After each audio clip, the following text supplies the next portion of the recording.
प्रभु तू ही है, यीशु तू ही है, प्रभु तू ही है, यीशु तू ही है, मेरे जीवन का सहारा यीशु तू ही है, प्रभु तू ही है, यीशु तू ही है, मेरे जीवन की ज्योति यीशु तू ही है, प्रभु तू ही है, यीशु तू ही है, जीवन रोटी तू ही, सत्य तू ही है, प्रभु तू ही है, यीशु तू ही है, hallelujah, amen, hallelujah, hallelujah. Praise the Lord, everyone. Today we'll start with Exodus. The boundaries between the books of Exodus, Leviticus, and Numbers are not sharply drawn. The key structure throughout the books relates to the various places the Israelites stopped on their journey. Each location is noted and the events at each one are described. The key location is Mount Sinai, the second half of the Exodus, and the beginning of the Numbers describe what took place there.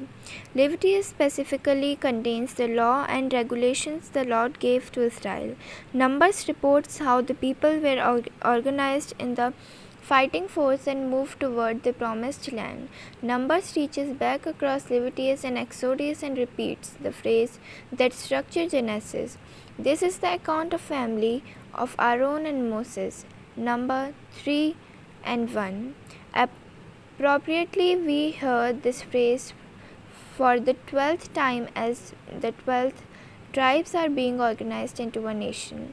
Near the end of Numbers, the prophet Balaam says to Israel, "May those who bless you be blessed, and those who curse you, be cursed." This recalls God's promise to Abraham in Genesis.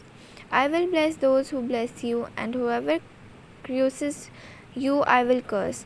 These references show that together these books tell a single story of the beginning of God's work in the world.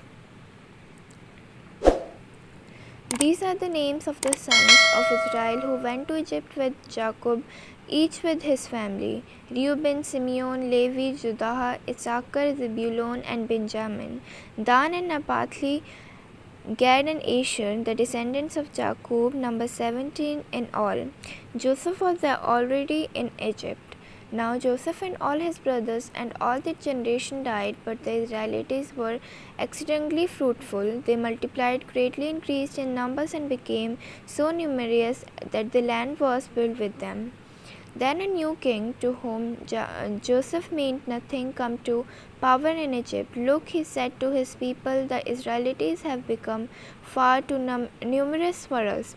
Come, we must deal surely with them, or they will become even more numerous, and if war breaks out, will join our enemies, fight against us, and leave the country." So they put slave masters over them to oppress them with forced labor, and they built Pithom and Rameses as store cities for Pharaoh. But the more they were oppressed, the more they multiplied and spread. So the Egyptians came to dread the Israelites. They made their lives better with harsh labor in brick and mortar, and with all kinds brick and mortar. In all their harsh labor, the Egyptians worked them ruthlessly.